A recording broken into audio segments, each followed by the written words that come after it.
Hello, a very good evening to you all. Welcome to Lakshya Coaching Institute for your online classes which have started, जो हम लोगों ने एक forester के लिए स्पेसिफिकली स्टार्ट करी है. स्टार्ट करते हैं. कल हम लोगों ने जो डिस्कस किया था उस डिस्कशन में हम लोगों ने बात करी थी मैटर के कंपोजिशन की. उस कंपोजिशन में मैंने बताया था आपको कि मैटर को हम डिवाइड कर रहे हैं कुछ टू पार्ट्स में. मैंने बताया था प्योर सब्सटेंस और इम्प्योर सब्सटेंस. इसमें प्योर की बात हमने कर ली थी, जिसमें हमने एलिमेंट्स और कंपाउंड्स की बात की थी. ठीक है ना. एक डाउट था कि एलिमेंट और कंपाउंड में प्योर कौन है, तो ऑब्वियसली एलिमेंट और कंपाउंड में एलिमेंट अगर कंपेयर करेंगे पहले तो both are the pure substance, but still अगर हम कंपेयर करेंगे तो एलिमेंट्स आर प्योरेस्ट, है ना, क्योंकि single atom same kind of atom से बना हुआ तो ये प्योरेस्ट हो जाएगा. जबकि आपका जो कंपाउंड होता है वो डिफरेंट टाइप ऑफ एटम से बनता है. ओके.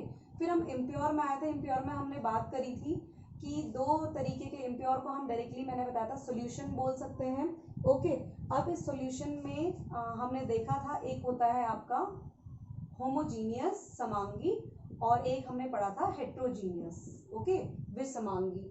तो होमोजीनियस भी हम लोग डिस्कस कर चुके थे कि ट्रू सॉल्यूशन की बात करी थी हमने. इसमें एक ट्रू सॉल्यूशन होता है.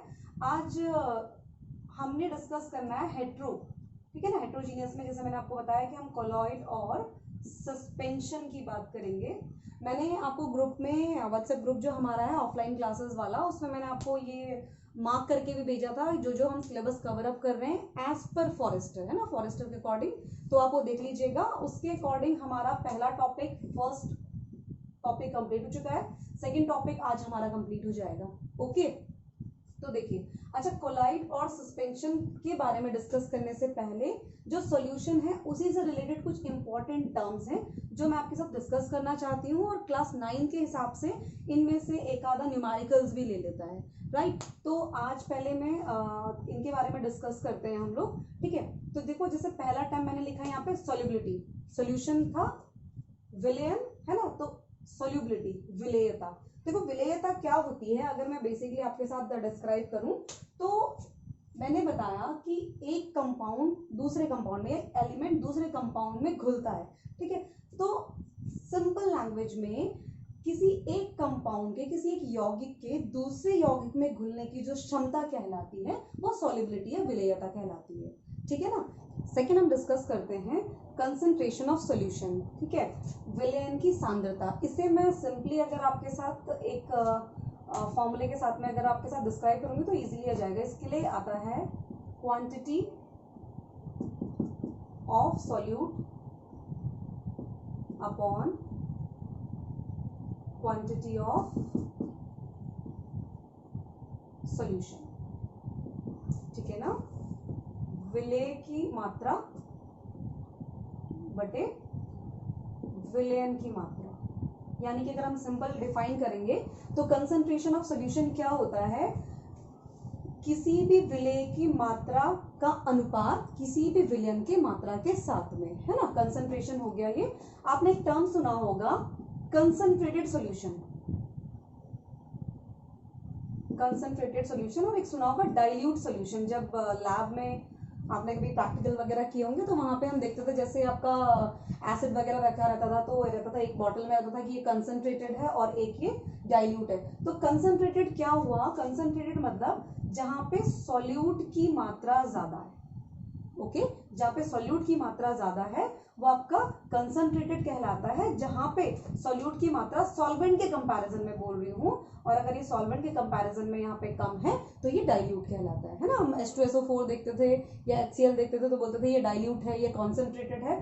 तो यही है, जहाँ पे मात्रा सॉल्यूट की अधिक होती है उसे कंसंट्रेटेड कहते हैं, और जहाँ पे कम होती है उसे डाइल्यूट कहते हैं. ओके. अब इसी से रिलेटेड कुछ क्वेश्चंस भी आते हैं, वो भी मैं भी करवाती हूँ. इसके अलावा थर्ड में चलते हैं सैचुरेटेड सॉल्यूशन. ओके. अब सैचुरेटेड सॉल्यूशन संतृप्त विलयन, है ना. तृप्त, संतृप्त. देखिए, इससे आप समझ रहे हैं कि जैसे कभी कोई सॉल्यूशन की मैं बात करूं, है ना, तो सॉल्यूशन में क्या होता है, आपका सॉल्वेंट में सॉल्यूट मिलाया जाता है तो जाकर के वो सॉल्यूशन बनता है ना. तो अभी यहाँ पे क्या है, देखिए, अगर हम सॉल्यूट मिलाए जा रहे हैं सॉल्वेंट में, लेकिन एक अभी जैसे सपोज एक आपने ग्लास लिया पानी का, उसमें आपने 1 चम्मच चीनी मिलाई, राइट, तो वो घुल गई। आपने दूसरी चम्मच चीनी मिलाई तो भी वो घुल गई, तीसरी चम्मच चीनी मिलाई घुल गई। लेकिन एक टाइम ऐसा आएगा जबकि वो घुलना बंद हो जाएगा, मतलब आपका जब अमाउंट ज्यादा हो जाएगा तो एक सिचुएशन ऐसी आएगी जहां पे वो घुलना रुक जाएगा या बंद हो जाएगा। लेकिन उसके लिए एक टर्म इंपॉर्टेंट है, एट पर्टिकुलर टेम्परेचर, एक निश्चित तापमान पर। ओके, एक पर्टिकुलर टेम्परेचर पे क्या होगा, वो आपका जो भी आप सॉल्वेंट में यानी विलयन में विलायक में विलेय मिला रहे हैं, ठीक है।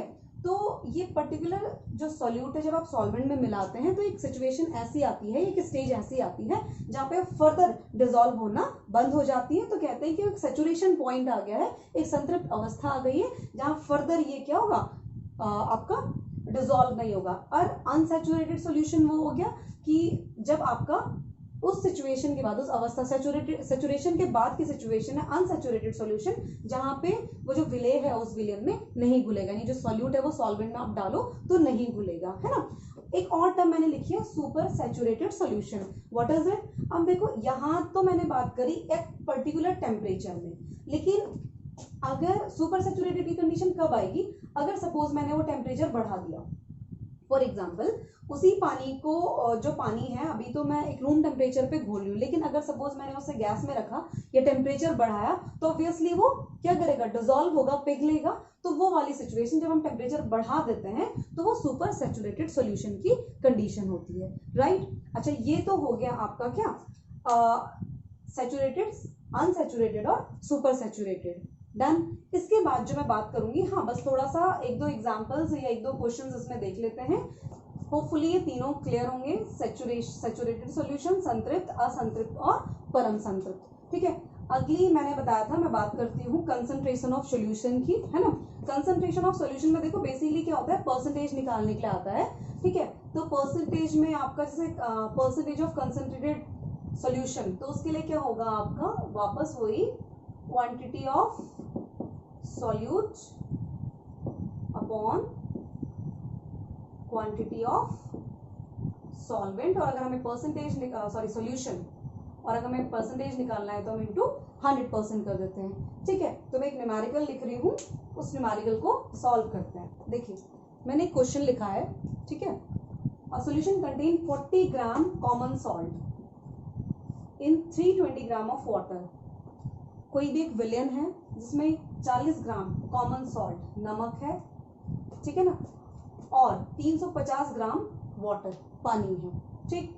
Calculate the concentration in terms of mass by mass percentage of solution. आपको क्या करना है, परसेंटेज निकालना है, प्रतिशत निकालना है। मास बाय मास क्या होता है, अच्छा देखिए, अगर आता है आपका मास बाय मास परसेंटेज, है ना, तो इसका मतलब क्या हो गया आपका, mass of solute upon mass of solution into 100%, ठीक है ना। ऐसे ही अगर मास बाय वॉल्यूम भी पूछ लेता है, mass by volume percentage of solution concentration, तो जाएगा mass of solute upon mass of volume of solution into 100। और अगर आ जाता है कभी आपका वॉल्यूम बाय वॉल्यूम परसेंटेज, तो हो जाएगा volume of solute over volume of solution into 100। Clear है, ठीक है। अब देखो अगर हम इस अकॉर्डिंग टू दिस क्वेश्चन जाएं तो mass by mass percentage of a solution पूछा हुआ है, ऑब्वियसली हम ये वाला फॉर्मूला लगाएंगे, है ना। तो देखो अब कुछ ज्यादा टिपिकल कुछ है नहीं इसमें, है ना, क्लास 9 स्टैंडर्ड का है, स्टिल करना जरूरी है। देखिए पहला है हमारा, जैसे 40 ग्राम कॉमन सॉल्ट है, तो 40 ग्राम कॉमन सॉल्ट का मतलब हो गया आपका NaCl जो है, मैंने बताया था अगर आपको सॉल्यूट होगा याद कि सॉल्यूट क्या होता है, विलय होता है, जिसे मिलाया जाता है ना, जिसे घोला जाता है। और सॉल्वेंट बताया था मैंने आपको जिसमें घोला जाता है। तो सॉल्यूट यानी जो विलय है, विलय हो गया 40 ग्राम, राइट, NaCl। के रूप में, और वाटर के रूप में आपके पास सॉल्वेंट है वो कितना है 320 ग्राम। तो पहले यहां से सॉल्यूशन कैलकुलेट कर लेंगे। सॉल्यूशन विलेन, तो सॉल्यूशन अगर आपको ध्यान होगा तो सॉल्यूट प्लस सॉल्वेंट आपका सॉल्यूशन हो जाता है। तो यहाँ पे आपका हो जाएगा 40 ग्राम प्लस 320 ग्राम। ओके, तो ये हो जाएगा आपका 360 ग्राम ऑफ सॉल्यूशन। अब आपके पास सॉल्यूट भी है, आपके पास सॉल्यूशन भी है, तो आपको कैलकुलेट करना है mass by mass percentage of solution. तो आपका जो कंसंट्रेशन ऑफ सॉल्यूशन आएगा वो इज इक्वल टू हो जाएगा mass of solute upon mass of solution into 100। तो कैलकुलेट कर लीजिएगा आपका 40/320 इंटू 100। ओके, सॉरी 360, सॉल्यूशन आपका 360 हो गया ना। तो 4 9 जा 100/9, 9 1 जा 9, 9 1 जा 9, 9 1 जा 9, दिस इज द आंसर। ठीक है ना। तो this is the concentration of solution in percentage, कितना 11.111 ऑनवर्ड्स ही चलता रहेगा। करेक्ट। तो इस टाइप के क्वेश्चंस भी आते हैं एग्जाम्स में, और मैंने बताया 9th स्टैंडर्ड का है, लेकिन स्टिल आपको ये चीजें क्लियर रखनी है। ओके, अब आगे बढ़ते हैं। ये कुछ टर्मिनोलॉजीज थी जो प्रीवियसली रिलेटेड थी। अब हम बात करेंगे हमारा हेट्रोजीनियस मिक्सचर की, राइट। तो अब बात करेंगे हेट्रोजीनियस मिक्सचर। ओके, मिक्सचर से पहले मैं आपको एक बेसिक डिफरेंस भी बताऊंगी थोड़ा सा। देखिए, हेट्रोजीनियस की बात करें, हेट्रोजीनियस मिक्सचर की विषमांगी है ना, तो इसमें मैंने बात करी कि एक होता है आपका कोलॉइड, कलिल, और एक होता है आपका सस्पेंशन। ओके,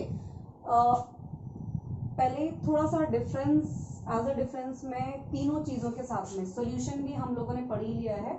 तो सॉल्यूशन, कोलॉइड और सस्पेंशन के बीच में थोड़ा सा आप एक डिफरेंस समझ लीजिए, चीजें ज्यादा क्लियर हो जाएंगी। ओके, देखो सॉल्यूशन या ट्रू सॉल्यूशन की मैं बात करूं तो इसमें बहुत फाइन पार्टिकल्स होते हैं। इसमें मैंने बोला जैसे हमने सॉल्ट को वाटर में मिलाया, नमक को पानी में मिलाया, तो वो इतनी अच्छी तरह से घुल जाता है कि जो उसके कण होते हैं, जो उसके पार्टिकल्स होते हैं, वो लगभग 10⁻⁹, ठीक है ना, 10⁻⁹ मीटर से भी आपके बहुत छोटे होते हैं, ठीक है ना, नैनोमीटर्स में उससे भी बहुत छोटे होते हैं कण। तो वो पार्टिकल्स दिखते नहीं, इवन बहुत अच्छे माइक्रोस्कोप, ऑप्टिकल माइक्रोस्कोप का भी आप यूज करोगे तो वो दिख नहीं पाते हैं। ओके, ये बात कर रही हूं मैं ट्रू सॉल्यूशन की, ठीक है, उसके साइज की, राइट। इसके बाद मैं बात कर रही हूँ कोलॉइड और सस्पेंशन की, ठीक है। अब अगर कोलॉइड देखा जाए तो उसके पार्टिकल का साइज ऑब्वियसली इससे बड़ा होगा, लेकिन सस्पेंशन से छोटा होगा। ओके, इसलिए वो भी नहीं दिख पाते हैं। जैसे अगर 10⁹ से छोटे ये होते हैं, तो अगर हम थोड़ा सा बड़े में आएंगे तो 10⁷ या 8 to 10⁻⁻6 मीटर, यहाँ तक का हम इस कोलॉइड का साइज ले लेते हैं। जबकि अगर हम सस्पेंशन की बात करेंगे, इसके पार्टिकल्स थोड़ा सा बड़े होते हैं, आप नेकेड आई से देख सकते हैं। अभी मैं एग्जांपल दूंगी तो आपको क्लियर भी हो जाएगा। ये 10⁻⁻6 ऑनवर्ड्स और 10⁻⁻4 और इतना चलेगा, करेक्ट। ओके, इतना क्लियर है, ठीक है। एक तो ये साइज के हिसाब से। अब देखो, जैसे इसमें तो मैंने बताया जब हम सॉल्ट को पानी में मिलाते हैं, नमक को पानी में मिलाएंगे, जो सॉल्यूशन मिलेगा वो आपका ट्रू सॉल्यूशन कहलाएगा, ट्रू सॉल्यूशन, विलेन। कोलॉइड का मैं एग्जांपल दूं तो जैसे ब्लड, कोलॉइड का एग्जांपल हो गया, या जैसे आपका दही, इसका एग्जांपल हो गया कोलॉइड का, या फेस क्रीम इसका एग्जांपल हो गया, टूथपेस्ट इसका एग्जांपल होता है, ठीक है ना, कोलॉइड का।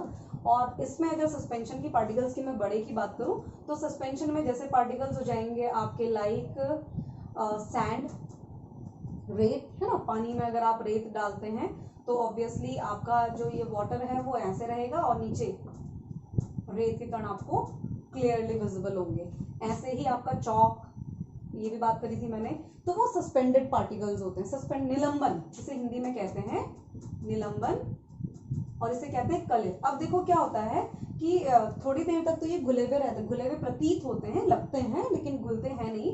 फिर बाद में इसके जार के या किसी भी जिस भी बीकर वगैरह में आपने रखा हुआ है वो नीचे बैठ जाते हैं ना, बॉटम में बैठ जाते हैं, तो क्लियरली विजिबल होते हैं वो।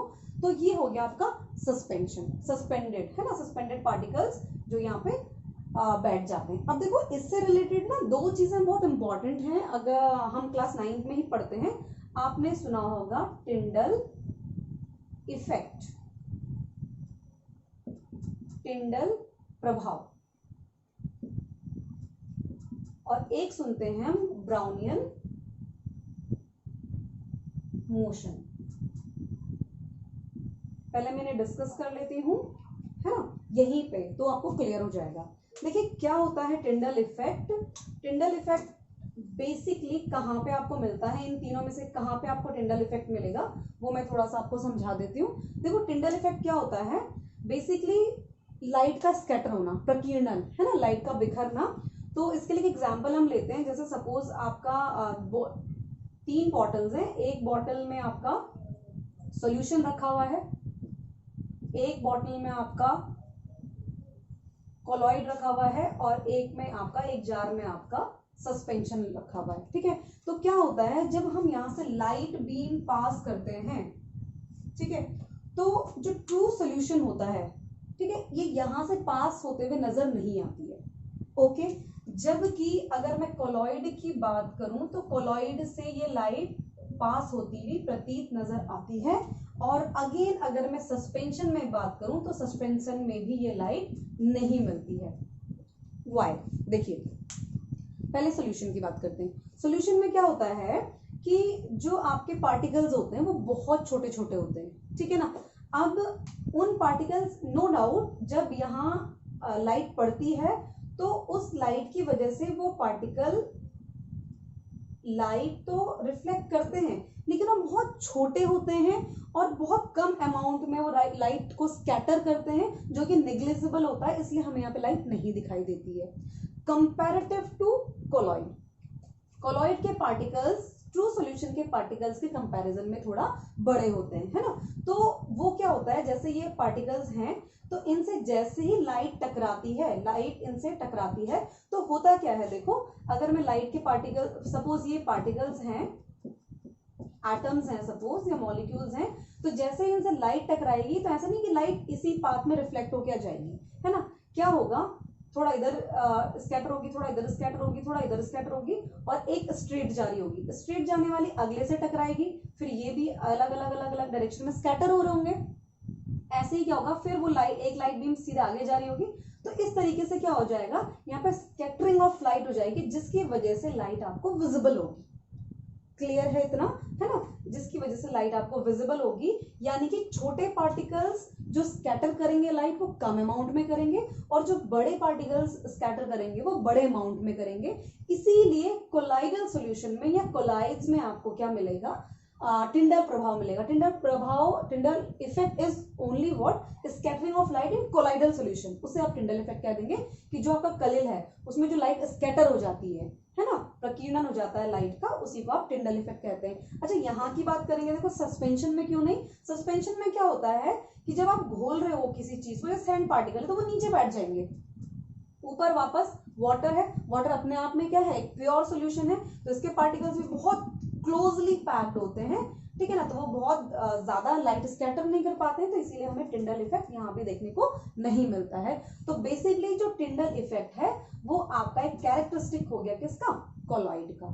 ओके, और जॉन टिंडल के नाम पे ये टिंडल इफेक्ट हम लोग पढ़ते हैं। इसी के साथ एक आता है ब्राउनियन मोशन, है ना, तो ये भी साइंटिस्ट के नाम पे ही है, ब्राउनियन मोशन। देखो इसी समय जब लाइट पास हो रही है तो यहाँ पे जो एटम्स हैं, ठीक है ना, ये जो मॉलिक्यूल्स हैं या जो एटम्स हैं, ये क्या होते हैं, मोशन करते हैं। जब टकराते हैं, लाइट बीम टकराती है और ये आगे जा रहा है तो ये मोशन करते हैं। तो ऐसा नहीं है कि मोशन किसी एक ही डायरेक्शन में करेंगे, ठीक है ना, ये जिगजैग कहते हैं ना, ये किसी भी अलग अलग पर्टिकुलर डायरेक्शन में ना करके डिफरेंट डायरेक्शन में मोशन करते हैं। जब आपने नॉर्मली भी ये चीज ऑब्जर्व करी होगी, जब आपका लाइट विंडो से या ठीक है ना। किसी भी सोर्स से आपके पास जब आप लाइट देखते हो तो उसमें डस्ट पार्टिकल्स देखते हो, तो वो डस्ट पार्टिकल्स ऐसे नहीं कि नीचे के लिए ही मूव कर रहे हैं, ठीक है ना, ग्रेविटी की वजह से, ऐसा नहीं होता है। वो किसी भी डायरेक्शन में रेंडमली मूव कर रहे होते हैं, जिसे ब्राउनियन मोशन कहते हैं, और वो भी हम एक कैरेक्टरिस्टिक्स पढ़ लेते हैं आपका कोलाइडल सॉल्यूशन में। Is it clear? ओके, तो ये एक बेसिक डिफरेंस बता दिया मैंने टिंडल इफेक्ट के रूप में। ओके, अब इसके बाद देखो हमारे लिए जो बहुत ज्यादा इंपॉर्टेंट है, अगर मैं यहाँ पे देखूं तो कोलाइडल सॉल्यूशन, जैसे सॉल्यूट और सॉल्वेंट हम सॉल्यूशन में लिखते हैं, वैसे ही इसमें आपका डिस्पर्जन फेज और डिस्पर्जन मीडियम की हम बात करते हैं, ठीक है ना। एक चीज दूसरे में मिलेगी तो क्या प्रभाव पड़ेगा या कैसे होगा, ठीक है। देखो जैसे कोलाइड है, यहाँ पे हमने सॉल्यूशन क्रिएट करा, यहाँ पे हमने सस्पेंशन किया, लेकिन जो कोलाइड वाली बात होती है ना, ये जबरदस्ती मिलाने वाले जैसे, मतलब एक चीज को हमें क्योंकि यूज में चाहिए तो उसे मिला दिया। जैसे फॉर एग्जांपल ब्लड का मैं एग्जांपल लेती हूँ, जैसे कॉर्पसल्स होते हैं, है ना, कॉर्पसल्स होते हैं, ब्लड कॉर्पसल्स होते हैं, ठीक है ना, रक्त कणिकाएं होती हैं, प्लाज्मा होता है। तो जो रक्त कणिकाएं वो प्लाज्मा में क्या होते हैं, तैर रहे होते हैं, ठीक है। लेकिन क्या है, उन्होंने साथ में ही रहना है, बिना आरबीसी या डब्ल्यूबीसी के प्लाज्मा ज्यादा काम का नहीं है, या बिना प्लाज्मा के आरबीसी डब्ल्यूबीसी काम के नहीं है, तो उनको एक साथ रहना पड़ता है, दैट इज कोलाइड। ओके, अब देखो क्या होता है कि कोलाइड में भी, जैसे मैंने यहाँ पे बताया कि आपका सॉल्यूट और सॉल्वेंट, लिक्विड सॉलिड हो सकते हैं, वैसे ही कोलाइड का भी एक चार्ट है जिसमें हम देखेंगे कि आपका कौन सा आपका फेज जो है और मीडियम है, एक आपका लिक्विड रूप में मिलेगा यानी द्रव अवस्था में मिलेगा, एक आपका सॉलिड अवस्था में मिलेगा, ऐसे एक गैसेस अवस्था में मिलेगा, एक ठोस अवस्था में मिलेगा। तो उसका एक चार्ट है जो हमें याद करना है, जो एग्जाम के पॉइंट ऑफ व्यू से बहुत इंपॉर्टेंट है, और एक आध क्वेश्चन तो पूछ ही लेता है उससे, करेक्ट। तो मैं वो कोलाइड का आपको एक चार्ट और बना देती हूँ, ठीक है ना, वो क्लियर करते हैं। देखिए मैंने कोलाइड का एक चार्ट आपके लिए बनाया है, which is very much important, जो बहुत ज्यादा जरूरी है एग्जामिनेशन के पॉइंट ऑफ व्यू से। इसमें देखिएगा मैंने बताया जैसे सॉल्यूशन में हम पढ़ते हैं सॉल्यूट और सॉल्वेंट, ठीक है ना। तो यहाँ पे अगर मैं कोलाइडल की बात करूंगी तो उसे बोलते हैं परिक्षिप्त अवस्था। जो सॉल्यूट होता है, ठीक है, जिसे घोलते हैं, और डिस्पर्स्ड फेज, और सॉल्वेंट को कहते हैं परिक्षेपण माध्यम, ठीक है ना, जिसमें वो घुलता है। तो एग्जांपल्स देखो हम जैसे देखते हैं, अगर आपका सॉलिड और सॉलिड मिला, सॉलिड में आप सॉलिड मिलाते हो तो वो कहलाता है आपका सॉलिड सोल, ठीक है ना, ठोस सोल कहलाता है, ठीक है। और जैसे आपका जिसमें स्टोन आ जाता है, आपका पत्थर आ जाते हैं, मेटलॉइड आ जाते हैं, अर्ध धातु आते हैं, सॉलिड में सॉलिड मिलने से, जैसे मिश्र धातु भी हमने पढ़ा था, तो सॉलिड में सॉलिड मिलने से आपका क्या होता है, कोलाइड का फॉर्मेशन होता है, उसे बोलते हैं सॉलिड सोल। सिंपल सोल किसे कहेंगे, जहां पे आपका किसी लिक्विड में सॉलिड मिलाया जाता है, जैसे कलर, रंग, है ना, जैसे पेंट हो गया, स्याही हो गई, तो ये लिक्विड का नहीं, सॉलिड और लिक्विड का कॉम्बिनेशन है। किसी सॉलिड को आपको क्या करते हैं, लिक्विड में मिलाते हैं, तो जाकर के आपको रंग मिलता है या पेंट मिलता है। ओके, तीसरा आता है सॉलिड एरोसोल। एरोसोल आपने नॉर्मली सुना ही होगा। एरोसोल क्या होता है आपका, सॉलिड पार्टिकल्स जो गैस में, ठीक है ना, मिक्सअप हो जाते हैं, जैसे स्मोक, धुआं, डस्ट पार्टिकल्स, ठीक है। तो ये क्या होते हैं आपका गैस में, एटमॉस्फेयर में क्या होते हैं, डस्ट पार्टिकल्स जो होते हैं वो आपके वो सॉलिड एरोसोल कहलाते हैं, ठीक है ना। तो देखो सॉलिड प्लस सॉलिड, ये सॉलिड प्लस लिक्विड, ठोस प्लस गैस, आपका इस तरीके से। तीसरा आता है आपका जेल, जब आपका लिक्विड और सॉलिड, लिक्विड किस में मिक्सअप हो जाता है, सॉलिड में, जैसे दही, जैसे पनीर, जेली, इसके एग्जांपल हो गए। इमल्सन हम बहुत सुनते हैं, पायस, है ना, जिसमें लिक्विड प्लस लिक्विड, जैसे मिल्क, इसका एग्जांपल हो गया। क्रीम, इसका एग्जांपल हो गया। या ऑयल इन वाटर, तेल में सॉरी पानी में अगर आप तेल मिला दें, ठीक है, तो वो मिक्सअप नहीं होता है, वो पता चलता है, वो डिफरेंस थोड़ा सा हो जाता है, बहुत देर तक आप घोलते रहेंगे तो दिखेगा, लेकिन फिर भी, ठीक है। एरोसोल, एरोसोल अभी भी न्यूज में था, देखो अभी अभी आपने जो ये लॉकडाउन के सिचुएशन के दौरान आपने सुना होगा कि ये पता किया गया है कि इंडिया में जो इसका रेट है, क्या कहते हैं, पोल्यूशन का रेट है, वो बहुत 20 साल का एक कंपैरिजन डेटा दे रखा था उन्होंने कि बहुत ज्यादा कम हो गया है। तो वो कैसे पता करा, वो एरोसोल की प्रेजेंस, आपका गैस में, हवा में एरोसोल के प्रेजेंस, वाटर वेपर जो होता है आपका, ठीक है ना, तो वहां पे आपका इससे और आपका ये सॉलिड एरोसोल, इन दोनों से पता चला है, क्योंकि जो आपका एटमॉस्फेयर में है, जो आपका वाटर वेपर में है, वो डस्ट पार्टिकल्स और ये गैसियस कंटेंट्स जो है वो बहुत कम हो गए हैं, ठीक है ना। तो एरोसोल हो गया आपका लिक्विड प्लस गैस में, ओके। एक आपका सॉलिड फॉर्म, ठीक है ना, फेम, झाग जिसे बोलते हैं, तो gas plus solid. For example, very simple example, cake, है ना। केक जैसा आप देखते हो तो केक को फूलने के लिए CO2 की प्रेजेंस की वजह से वो क्या होता है, फूला हुआ होता है। तो बेसिकली सॉलिड होता है, लेकिन उसके बीच बीच में पोर्स जिनमें बने होते हैं वहां पे क्या हो जाता है आपका गैस, या से ब्रेड एक आपका एग्जाम्पल हो गया।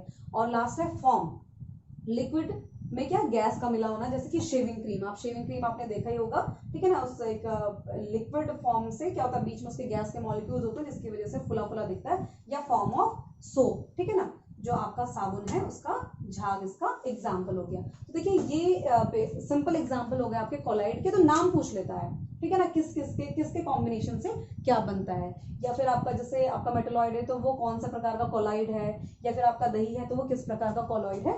ये एग्जाम्पल हो गए कुछ जो आपको इसमें कवर अप करने हैं, क्लियर है।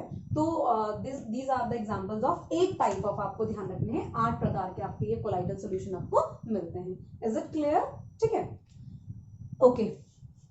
तो बेसिकली जो हम डिफरेंसेस देख रहे थे, मतलब होमोजीनियस हेट्रोजीनियस का, ठीक है, वो ये हमारा क्लियर हो गया है। इसके बाद जो अगला हमारा टॉपिक होता है वो एटम्स एंड मॉलिक्यूल्स होता है, ठीक है ना। आपके अणुओं के बारे में, परमाणुओं के बारे में हम पढ़ते हैं। इतना आप इसे कवर अप करिए। इससे रिलेटेड कोई भी क्वेरीज है, कोई भी आपको डाउट है तो आप मुझे व्हाट्सएप के थ्रू पूछ सकते हैं, या कमेंट बॉक्स में लिख दीजिएगा, वहां पे मैं आपको रिवर्ट कर दूंगी। One thing, second thing is that कि आपको ये कंटिन्यूसली रिवाइज करना है, और आज ही मैं जब आप लोग ये देख लोगे वीडियो तो उसके बाद मैं आपको कुछ क्वेश्चंस भेजूंगी जिसके आंसर्स आपको ग्रुप में करने हैं, ओके। इसके साथ ही साथ आप चैनल को लाइक कीजिएगा, शेयर कीजिएगा, सब्सक्राइब कीजिएगा, सो दैट कि हमें एक पॉजिटिव रिस्पॉन्स मिले और हम लोग आपके लिए बेस्ट कर पाए इस लॉकडाउन वाली सिचुएशन में। Till then, thank you, good bye.